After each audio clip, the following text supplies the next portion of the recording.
లగచర్ల కేసులో ఇంకా అరెస్ట్ల పర్వం కొనసాగబోతున్నట్లుగానే తెలుస్తోంది. వీడియోల ఆధారంగా నిందితుల్ని గుర్తిస్తున్నారు పోలీసులు. ఇప్పటి వరకు 55 మందిని అదుపులోకి తీసుకుని ఇంటరాగేషన్ చేశారు. అందులో 39 మందిని ప్రశ్నించి సంతకాలు తీసుకుని వారిని వదిలేశారు. ఇంకా 16 మందిని కోర్టులో హాజరుపరిచి భారీ బందోబస్తు మధ్య జైలుకు తరలించారు. ఈ దాడి వెనక కుట్ర ఉంది అన్న కోణంలోనే దర్యాప్తు చేస్తున్నారు పోలీసులు.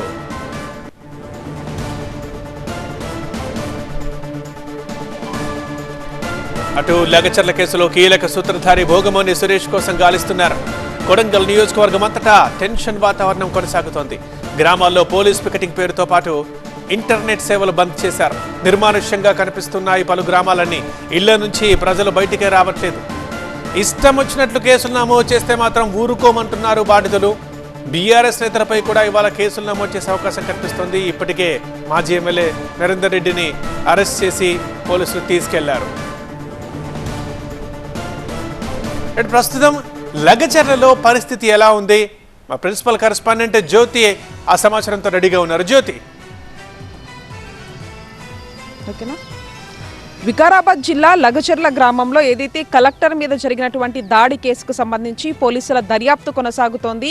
అరెస్టుల పర్వం కూడా కొనసాగుతున్నటువంటి పరిస్థితులు కనిపిస్తూ ఉన్నాయి. ప్రస్తుతం మనం లగచర్ల గ్రామం వద్ద ఉన్నాము. అయితే నిన్న కొంతమందిని మాత్రం ఆ పోలీసులు నోటీస్ ఇచ్చి పంపించి వేయడం జరిగిందనేది తెలుస్తోంది. ప్రధానంగా 55 మందిని అరెస్ట్ చేశారు. 16 మందిని రిమాండ్కు కూడా తరలించారు. ఏదైతే పరిగి సబ్ జైలుకు కూడా వాళ్ళని తరలించినట్టుగా తెలుస్తోంది. దీనికి సంబంధించి ఇంకా అరెస్టుల పరం అయితే కొనసాగుతుంది.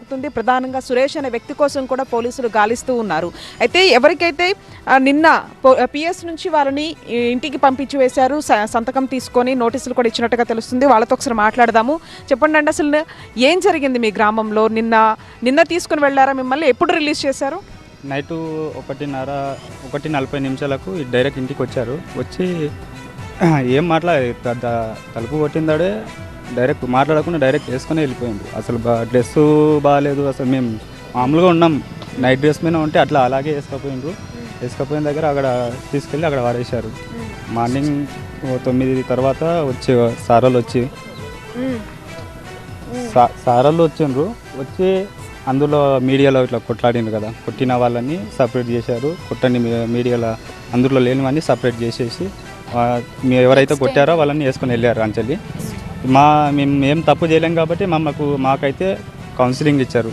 ఇలా చేయకండి, ఇలా చేస్తే తప్పు జరుగుతుంది, ఇలా చేయరాదంటే మేమైతే తప్పు చేయలేం, తప్పు చేయండి, మమ్మల్ని ఎందుకు వేసుకొచ్చారని కూడా మేము అడిగితే మీరు ఇప్పుడు ఏమనకపోతే మీరు మళ్ళీ తప్పు చేస్తారు కాబట్టి మిమ్మల్ని వేసుకొచ్చుకోవడం జరిగిందని చెప్పి వాళ్ళు చెప్పారు. ఓకే, అంటే నిన్న అర్ధరాత్రి తీసుకొని వచ్చారు. నిన్న ఉదయం 9 గంటలకు వదిలేశారు మిమ్మల్ని, లేకపోతే ఎప్పుడు? నిన్న సాయంత్రం 4 గంటలకు వదిలేశారు. నిన్న సాయంత్రం 4 గంటలకు వదిలేశారు. అంటే మీది కూడా ఉందా? అంటే ఇప్పుడు ఈ ఫార్మా కంపెనీకి సంబంధించినటువంటి విషయంలో మీ పొలాలు కూడా ఉన్నాయా? మాదైతే లేదు. మా చేను దగ్గరనే బార్డర్, అంటే మా చేను బార్డర్ దగ్గరనే ఉన్నది కాబట్టి ఫార్మా కంపెనీ మాకు నచ్చలేదు కాబట్టి మేము కూడా వెళ్ళిన వాడిని అరెస్ట్ చేశారు. వాడ ఏం మాట్లాడలేకపోయినాము, ఎందుకంటే వాళ్ళని ఎదిరిస్తే ఏదైనా కేసులు ఇరికిస్తారని భయంతో మేమేమనకుండా సైలెంట్. అర్ధరాత్రులు ఎంతమంది వచ్చారు మిమ్మల్ని తీసుకొని వెళ్ళారు? మీరు ఏమని వాళ్ళని అడిగే ప్రయత్నం చేశారు? మా తప్పు లేదని చెప్పేసి మీరు చెప్పే ప్రయత్నం చేశారు. వాళ్ళు ఆ సమయంలో ఏమన్నారు?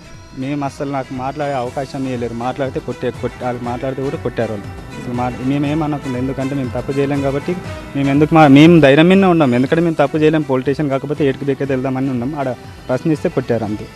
వాళ్ళకి ప్రశ్నించలేము, ఇవ్వకుండా డైరెక్ట్ పోయినాం, మామూలుగా వదిలేశారు. అంటే మిమ్మల్ని ఏ టైంకి తీసుకొని వెళ్ళారండి? ఎప్పుడు వదిలేశారు మిమ్మల్ని?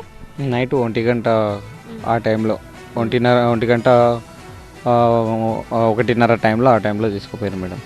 అంటే ఆ సమయంలో ఒక్కసారిగా, అంటే మీరు ఇంట్లో అందరూ పడుకొని ఉంటారు, మహిళలు కూడా ఉంటారు, ఒక్కసారిగా అంటే ఏమన్నా లైక్ డోర్లు బాగా కొట్టుకుంటూ అలా ఏమన్నా లేపారా? డైరెక్ట్గా ఇంట్లోకి వచ్చి తీసుకుని వెళ్ళారా? పక్కన సౌండ్ అవుతుందని చెప్పి బయటికి లేస్తే కనబడ్డాను. చెప్పులు ఇట్లే ఉన్నా మామూలుగా కనబడితే తీసుకొని బయటికి, అరే ఇక్కడ రారా బాబు అంటే మనం ఏం చేయలేం కాబట్టి అందులో మనం పాల్గొనలేదు అని చెప్పేసి ధైర్యంతో ముందుకు పోయిన తర్వాత బండి ఎక్క అని చెప్పి తీసుకొచ్చి బండి ఎక్కిచ్చారు మేడం. అంటే ఆ సమయంలో ఎంతమంది ఉంటారు? అంటే మీతో పాటు ఇంకా చాలా మంది ఉండే ఉంటారుగా, ఏమన్నా వ్యాన్లో ఏమన్నా తీసుకుని వెళ్ళారా? అందరినీ మూకొమ్మడిగా ఎంతమంది ఉంటారు? అవును మేడం, ఉన్నారు. నాతో పాటు ఒక బండిలో 20 మందిని తీసుకొని పోయారు. బండిలో నేను ఒకరిని. అంటే అక్కడికి వెళ్ళిన తర్వాత ఏంటి ఇప్పుడు మీ తప్పు లేదు అని చెప్పేసి ఏమన్నా నోటీస్ లాంటివి లేకపోతే సైన్ సిగ్నేచర్ లాంటివి తీసుకొని వెళ్ళారా? ఏం జరిగింది వెళ్ళిన తర్వాత? వెళ్ళిన తర్వాత మేము సిగ్నేచర్ ఇచ్చాము, మొబైల్ నెంబర్స్ తీసుకున్నారు, ఆ విధంగా ఇచ్చేసి అంటే మా తప్పు లేదు కాబట్టి ఇంకా మీతోటి అవకాశం మీతోటి ఏమన్నా పనులు ఉంటాయని చెప్పేసి తీసుకున్నారు. సరే అని చెప్పి దానికి వాళ్ళ విధంగానే మేము కోఆపరేట్ చేసాం. వాళ్ళకి ఏ విధంగా కావాలో ఆ విధంగా కోఆపరేట్ చేసినాం. బయటికి పంపించారు సాయంత్రం. ఓకే, అంటే ఇప్పుడు మీ పొలం కూడా ఉందా ఇందులో? లేదు మేడం, మా పొలం లేదు, కానీ నేను గ్రామస్తుని, ఒక రైతు ఇంటి నుంచే నేను ఉన్నాను కాబట్టి నేను కూడా రీసెంట్గా హైదరాబాద్ నుంచి విలేజ్కి వచ్చాను. ఇట్లా జరుగుతుందని చెప్పేసి మళ్ళీ మేము ఉండదలుచుకోలేదు. ఇక్కడ ఇంత నీచంగా ఇంత దారుణంగా ఇట్లా ఉన్నారు కాబట్టి మనం కూడా ఇక్కడ ఈ సొసైటీలో బతకాలంటే బయటికి వెళ్ళి బతకడమే బెటర్ అనుకుంటున్నాం మేము కూడా.